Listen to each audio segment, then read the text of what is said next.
સ્વાધ્યાય 11.1 દાખલા નંબર 14 નીચેનામાં સાચા જવાબ આગળ નિશાની કરો। આ ત્રિજ્યાવાળા વર્તુળનો વૃત્તાંશ ખૂણો p અંશ હોય તો વૃત્તાંશનું ક્ષેત્રફળ ખાલી જગ્યા થાય। a p/180 ગુણ્યા 2πr, b p/180 ગુણ્યા 2πr સ્ક્વેર, c p/360 ગુણ્યા 2πr અને d p/720 ગુણ્યા 2πr સ્ક્વેર। ધ્યાન આપો ભાઈ, આપણે લઘુત્તાંશના ક્ષેત્રફળનું સૂત્ર આપણને ખબર છે, કયું? πr સ્ક્વેર ગુણ્યા થીટાની જગ્યાએ p/360।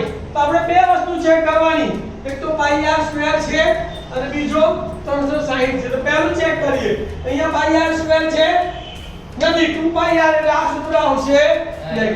ચલો અહીંયા πr સ્ક્વેર છે પણ અહીંયા છેદમાં 360 આપેલા છે નહીં, તો આ પણ આવશે નહીં।